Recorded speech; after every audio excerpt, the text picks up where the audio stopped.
আচ্ছা, আসলের থেকে সুদের দাম বেশি, তাই না? এই কথাটা চিরসত্য। ঠিক তেমনটা আমাদের ক্ষেত্রে হয়েছে। তো যাই হোক, আসসালামু আলাইকুম। কেমন আছেন সকলে? আশা করি ভালো আছেন, সুস্থ আছেন। উত্তর দিনাজপুর জেলার ছোট্ট একটি গ্রাম থেকে আমি পায়েল। আমার একটি ভিডিওতে আপনাদের সকলকে জানাই অনেক, অনেক ভালো। তো এখন বাজে ঠিক ঘড়িতে ১০টা, আপনারা দেখতেই পেলেন। এখন থেকেই আমার যাওয়ার প্রস্তুতি শুরু। কেন এমন দিনটা হয় বলেন তো?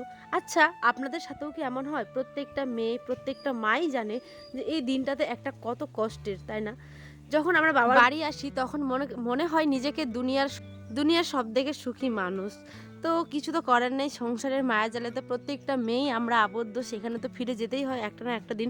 এই সমস্ত কষ্ট বুকে চেপে রেখে সেই সুখের ঠিকানায় একদিন একদিন পৌঁছতেই হয়। তো এখানে দেখেন আজকে বেজে গেছে এখন সকাল 8:30টার মতো। ছোট্ট আয়নকেও সাজিয়ে নিয়েছি। এই যে আমার চেনা গলি, চেনা রাস্তা, চেনা বাড়ি, চেনা বাগান সমস্ত কিছুই আজ ছেড়ে আমাকে যেতে হচ্ছে। তো পাশের দেখো ওইখানে আমার একটা দাদি বসেছিল। তো আমি ওখানে আর কি ওর সাথে একটু গল্প করে নিচ্ছিলাম। আর আয়ন সোনা ফটোশ্যুট করতে ব্যস্ত ওর মাসির সাথে। যেহেতু আমার বোনও কিন্তু বেশিদিন বাড়িতে থাকবে না। সেই ভিডিওটা আমি আপনাদের অবশ্যই দেখাবো। যারা, যারা চ্যানেলটি সাবস্ক্রাইব করেনি অবশ্যই করে রাখবেন।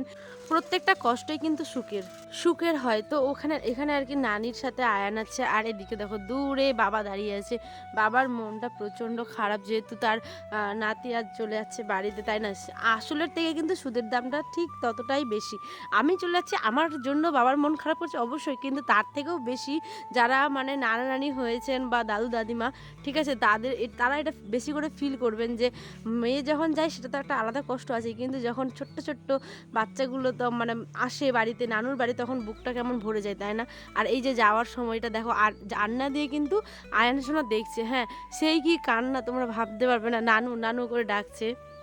তো আমি রাস্তায় কোনো আর ভিডিও করিনি, যেহেতু মনটা একদম খারাপ ছিল, মনকে অনেক কিছুভাবে বুঝিয়েছি। তখন আয়নের আব্বা আমাদেরকে স্ট্যান্ডে নিতে আসে।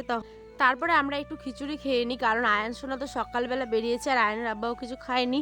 তো ওদের জন্যই আর কি বিশেষ করে নেওয়া। আমি তেমনটা খাইনি। সকাল সকাল খিচুড়ি রাস্তার ধারে বিক্রি হচ্ছিল, সেটাই খেয়েছি। বাড়িঘরের অবস্থা একদম অগোছালো, তাই এটা রাতে দেখো শুকনো মুড়ি খাচ্ছি শশা দিয়ে। ভালো থেকো সকলে, সুস্থ থেকো, দেখা হবে কালকের ভিডিওতে।